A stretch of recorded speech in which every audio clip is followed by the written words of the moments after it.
الرحمن شاہی قلعہ لاہور میں ہم لوگ آئے ہوئے ہیں اور یہ آپ کو دیواریں اور پراپر طریقے سے جو ہے سارا اس کا وزٹ کرواتا ہوں اور ابھی ہم انٹر ہوئے ہیں، جاتے ہیں اینڈ تک۔ دوستو یوں تو لاہور کی قدیم تاریخ ماضی کے اوراق میں گم گشتہ ہے، تاہم تہذیبی، تمدنی اور ثقافتی لحاظ سے شہر کی اپنی انفرادیت ہے۔ ابتدائی تاریخ روایات پر مبنی ہے۔ عمومی طور پر یہ کہا جاتا ہے کہ راجہ رام چندر جی کے 2 بیٹے تھے اور اس کا دورانیہ 800 قبل مسیح تا 1200 قبل مسیح ہے۔ ان کا ایک بیٹا کا نام لوہ تھا جس سے لاہور کی بنیاد رکھی گئی، اور دوسرے کا نام کسو تھا جس سے قصور کی بنیاد رکھی گئی۔ لاہور کا ذکر ہمیں حدود العالم نامی مخطوطہ میں ملتا ہے جو 994 کی تصنیف میں ہے۔ اس قلعے کی تعمیر غزنوی دور میں ملک ایاز کے ہاتھوں ہوئی، جب تک یہ کچی مٹی کے اینٹوں کا بنا ہوا تھا۔ بعد میں پختہ قلعہ عہد اکبری میں تعمیر ہوا۔ اکبر 1557 تا 1571 اور پھر 1586 میں لاہور آیا اور باقاعدہ پختہ اینٹوں سے اس کی تعمیر کا حکم کر کے لاہور کو دارالسلطنت قائم کیا۔ شاہی قلعہ لاہور جو مغلوں کے فن تعمیر کی بے مثال یادگار ہے، جسے انہوں نے رہائش کے لیے تعمیر کیا مگر فوجی مقاصد کو نظر انداز ہرگز نہیں کیا گیا۔ پکی اینٹوں سے اس کی بنیاد 1566 میں مغل بادشاہ جلال الدین اکبر نے رکھی۔ اس کی لمبائی 466 میٹر اور چوڑائی 370 میٹر ہے۔ اس کی شکل تقریباً مستطیل ہے۔ دیواریں سرخ پختہ خشتی ہیں جن کی چٹائی مٹی گارے چنائی سے کی گئی ہے۔ دیواروں پر بندوقچوں کے سوراخ اور دشمنوں پر گرم پانی انڈیلنے کے راستے بنائے گئے تھے۔ یہ قلعہ اپنی وسعت و شہرت کے سبب پاکستان بلکہ پوری دنیا میں مشہور ہے۔ قلعے کے اندر مختلف ادوار میں جو عمارتیں تعمیر ہوئیں ان کو 6 ادوار میں جو ہے تقسیم کیا جا سکتا ہے۔ عہد اکبری کی عمارات، نور الدین کی عمارات اور شاہ جہان کی عمارات، اورنگزیب عالمگیر کی عمارات، سکھ دور کی عمارات، اور اس کے بعد قلعہ کے دوران انگریز حکومت ہے اس کی تعمیرات کے جو ہیں وہ فن پارے یا شاہکار ملتے ہیں۔ دوستو اگرچہ تاریخی تواتر سے عالمگیری گیٹ کی تفصیل پہلے لکھنا غلط ہوگا، مگر آج جب آپ ٹکٹ لے کر قلعہ دیکھنے آتے ہیں تو اسی دروازے سے اندر داخل ہوتے ہی شاہی قلعہ کی مغربی دیوار سے منسلک یہ دروازہ اورنگزیب عالمگیر نے 1673 اور 1674 میں تعمیر کروایا۔ ٹھیک اسی جگہ اکبری دور میں ایک دروازہ تھا۔ اورنگزیب عالمگیر نے اسے از سر نو تعمیر کروایا، جس کے نام پر اسے عالمگیری گیٹ یا دروازہ کہا جاتا ہے۔ خوبصورتی اور شان و شوکت کے لحاظ سے اپنی مثال آپ ہے۔ اس کے بڑے بڑے برج کنول کے پتوں سے آراستہ ہیں، جبکہ گنبد نما برجیاں دروازے کے اندر اوپر نیچے محراب دار 2 کمرے جو ہیں وہ موجود ہیں۔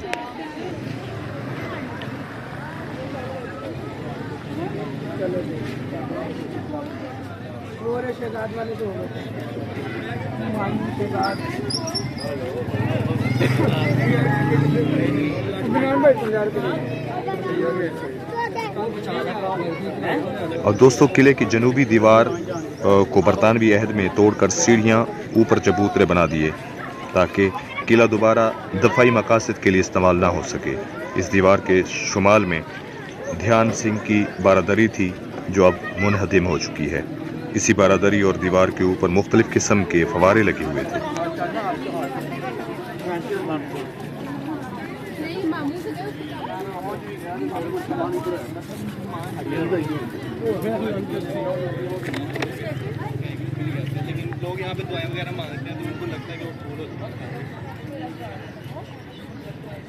دوستو ہم دیوان عام کی بات کریں تو عہد اکبری کی دولت خانہ خاص و عام کی جنوبی دیوار سے متصل دیوان عام جو آصف خان کی زیر نگرانی شاہ جہان کے حکم 1631 تا 1632 میں مکمل ہوا۔ مسجدی دروازہ کے مغرب میں واقع ہے۔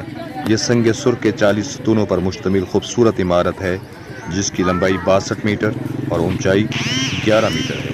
یہ عمارت 1.5 میٹر اونچی چبوترے پر بنائی گئی ہے جس کے 3 اطراف سنگ سرخ کا خوبصورت کٹہرا بنا ہوا ہے اور ہر طرف سے راستہ چبوترے پر جاتا ہے جس سے عمرہ وزراء اور عمائدین دیوان سے خط داخل ہوتے تھے۔ 1841 میں سکھوں کے بہمی خلفشار کی وجہ سے اس عمارت کو کافی نقصان پہنچا۔ شیر سنگھ نے قلعہ پر بادشاہی مسجد کی میناروں سے گولہ باری کی جس سے اس کا کافی حصہ گر گیا، جسے انگریزی عہد میں مرمت کیا گیا۔ 1927 میں قلعہ کے ساتھ یہ عمارت محکمہ آثار قدیمہ کے پاس چلی گئی۔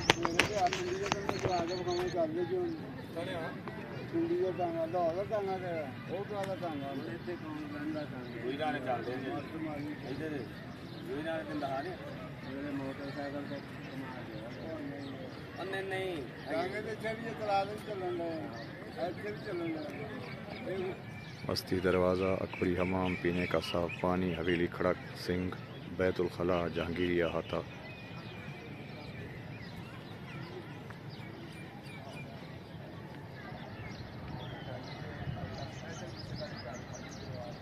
اچھا دوستو، یہ ہے مسجدی یا مستی دروازہ۔ جہانگیر کی والدہ مریم زمانی نے 1614 کو قلعہ کے مشرقی دروازے کے باہر عظیم الشان مسجد تعمیر کرائی۔ اس مسجد کی قربت کی وجہ سے اس کا نام مسجدی دروازہ رکھا گیا، جو بعد میں بگڑ کر مستی دروازہ بن گیا۔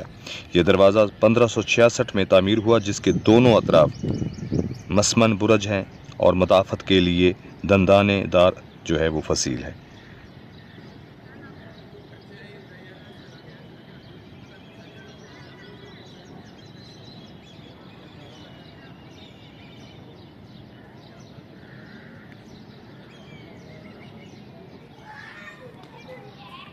اکبری حمام ہے۔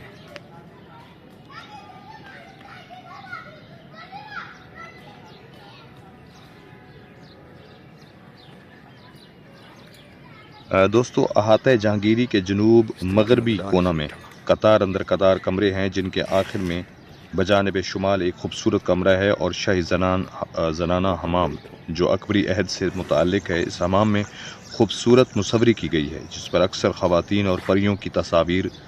اس کمرے کے عید سامنے ایک خوبصورت فوارے بھی شامل ہیں جو اس کو 4 چاند لگا دیتے ہیں۔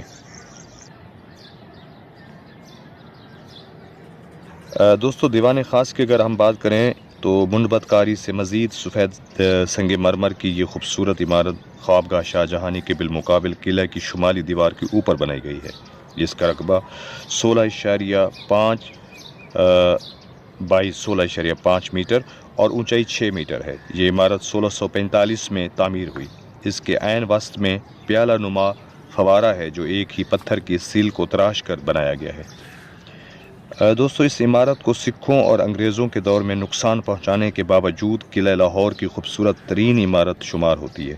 دیوان خاص اور خوابگاہ شاہ جہانی کے درمیان ایک باغیچہ ہے جس کے درمیانی حصے میں سنگ مرمر کا جو ہے فوارہ نصب ہے، جو کبھی قیمتی اور نیم قیمتی پتھروں سے مزین تھا۔ یہ باغیچہ بھی چہار باغ کی طرز پر آراستہ ہے۔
پائیں باغ خلوت خانہ اور شاہی حمام کے درمیان چہار باغ کی طرز پر شاہی مستورات کے لیے پائیں باغ بنایا گیا، جس کے چاروں اطراف برآمدے تھے اور جا بجا فوارے لگے ہوئے تھے۔